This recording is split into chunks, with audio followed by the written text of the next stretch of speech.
నేనంటే నీకెందుకు ఈ ప్రేమ, నన్ను మరచిపోవెందుకు?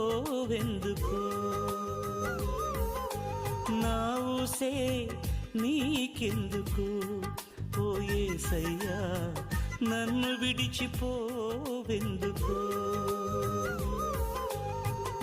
కష్టాలలో నష్టాలలో వ్యాధులలో బాధలలో కన్నీళ్లలో కడగండ్లలో వేదనలో శోధనలో